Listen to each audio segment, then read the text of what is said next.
Jo m'ho apunte tot, I una de les coses que he après és que amb el foc no es juga, però que pot donar molt de joc. I també, important, que tindre una forga realment no és tan complicat. No necessita molt d'espai, se pot tindre sempre que tinguem una xemeneia i que ens la podem fabricar nosaltres de carbó o bé inclús de gas. Pues presenta Alejandro Cremades, ell és escultor, artista i ara professor i professora més de gent que comença de cero. Sí, pretendemos que la gente pueda acceder a este tipo de trabajos, que tenga algo para poder aprender, que tenga otra salida laboral y que gente que no haya tocado nunca el hierro y ni al menos al rojo vivo, pues sepa cómo funciona, sepa cómo calentarlo, sepa qué poder hacer con él.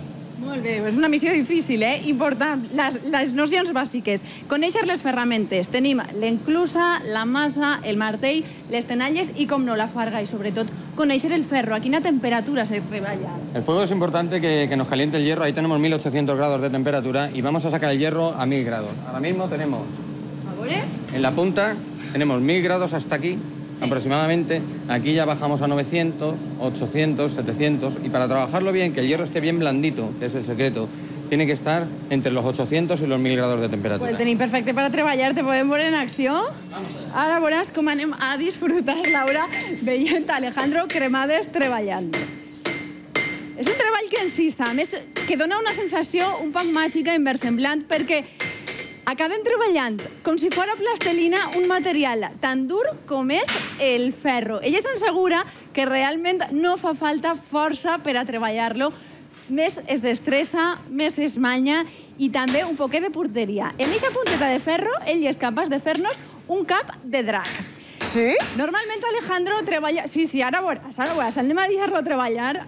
Té molta punteria, molta traça, fa un poquet de soroll, però ja veuràs com el resultat és fabulós.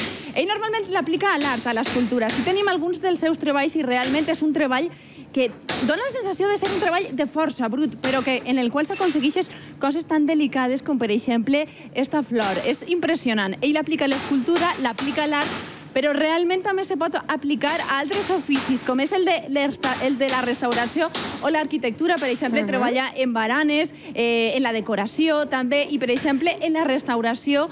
Per exemple, ell és autor de la porta del Pouet de la Neu, d'Ací d'Onil. És una porta del segle XV i és una tècnica que serveix. Igual, això li ho podríem encomanar a un ferrer que tinguera 80 anys, però realment investigant en aquestes tècniques s'han perdut. Qui ens pot fer les bisagres d'una porta que té segles i segles de vida? Alejandro, ja s'ha acabat este cap de drac, que està molt calent, no m'acosta, però no sé si Laura el pot veure. Sí que s'aprecia. Que gràcia, que artista, Antonio.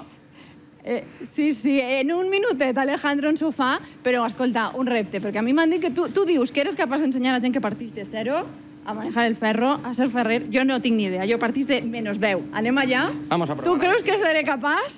Bueno, per damunt de tot, la seguretat. Jo ja porto el meu davantal. No, ja t'he vist preparadíssima.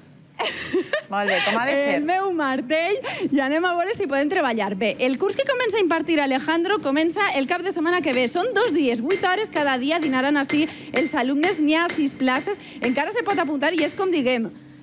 Se pot eixir d'ací un ofici. Lista, sincronizaos, Vale, i a pegar-li.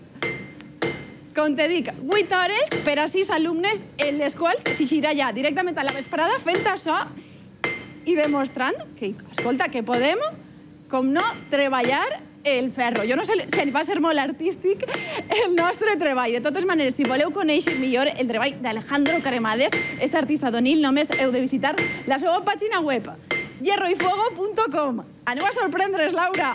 Bueno, ja m'explicaràs com pots parlar i estar pegant-li ahí al ferro, Eres un crac. Mariajo, gràcies. Que bona és, la nostra Mariajo.